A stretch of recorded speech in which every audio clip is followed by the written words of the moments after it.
ছিল একটা কাহিনী লইছি এখন এই নিকলা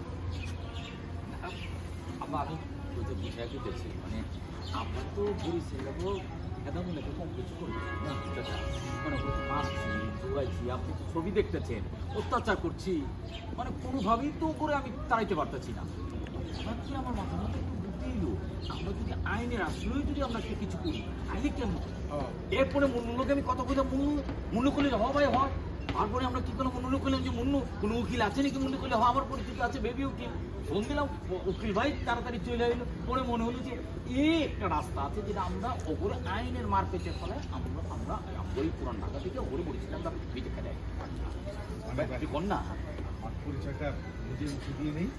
আসসালামু আলাইকুম, আমার নাম মোহাম্মদ শামসুদ্দিন ব্যাপারী, ডাক নাম বেবি, তো সবাই আমাকে বেবি উকিল হিসেবে চেনে। ভাইয়ের সাথে আমি এক দফা মিটিং করেছি। আসলে বরিশালের লোক এই পুরান ঢাকার এই এলাকায় থাকার কারণে এই যে পুরান ঢাকার ইতিহাস ঐতিহ্য কালচার নষ্ট হয়ে যাচ্ছে। আমি আইনের ধারা উপধারা দিয়ে আদালতকে বোঝাবো যে এই সমস্যা পুরান ঢাকার মানুষ ফেস করছে। আদালতের কাছ থেকে একটা রায় বের করবো, সেখানে স্পষ্টভাবে লেখা থাকবে পুরান ঢাকার ইতিহাস ঐতিহ্য নষ্ট করার কারণে ঝামেলা হচ্ছে, বরিশালের লোক এই মহল্লায় থাকতে পারবেন না। তার মানে বরিশাল খেদাও আর বরিশাল তাহলে খেদাইলি চলবো নি ওরা এহেন্দা যদি একটা পাইছেও জায়গা এহেন্দা কোনো বাগড়ার দোকান চলবো না, কোনো সরবতের দোকান চলবে না, কোনো পরাটের দোকান চলবে না, বরিশাল কাম করতে পারবো না। এই যে আসল জায়গা তো গেলেন না, গেলেন তো আসল জায়গায় সদরঘাটটা কি করবেন? এটাই তো করা যায়, আর আমার না হয় সদরঘাটে থাকা পারবো না। আপনি যদি নির্বাচিত হন সবার আগে সদরঘাটে উড়াই দিতে হবে। আরেকটা কথা বলবো, বর্ডার লাইন বন্ধ করে দেবো। হ্যাঁ আব্বাস সেটা তো করবো, কিন্তু সবচেয়ে যে বড় ঝামেলাটা হয় যে বরিশাল পোলাপান আর আমরা পোলাপানের সাথে যদি মিস করে এইটা কিন্তু আব্বাস আমি কিন্তু নিবারই পারি না। এটা মানে আমার সবকিছু কিন্তু চিত্র করে ফেলাইতেছে, অনেক জরুরি কথা বুঝতে এটা মাথায় রাখতে হবে। যদি সম্পর্ক আমরা তৈরি করি তাহলে সাধারণত দরকারি না।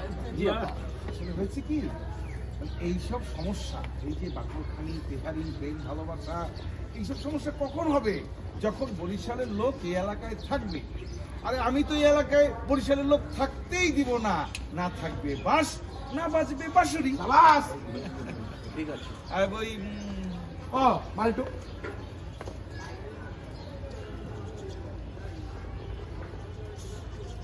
আরে ওইটার লেগে আপনি কোনো দেখবো না, আমি তো বড় ভাই, আমি আপনাকে দিচ্ছি, ওগুলো চিন্তা করেন না।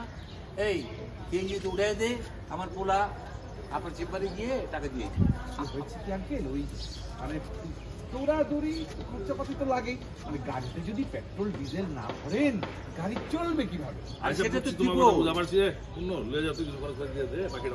আমরা ফান্ড করতেছি, আমার পোলা দিয়ে কি অবশ্যই। ঠিক আছে, অসুবিধা হয় না।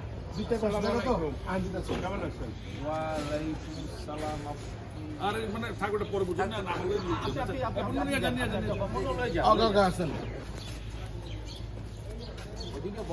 জানি বউ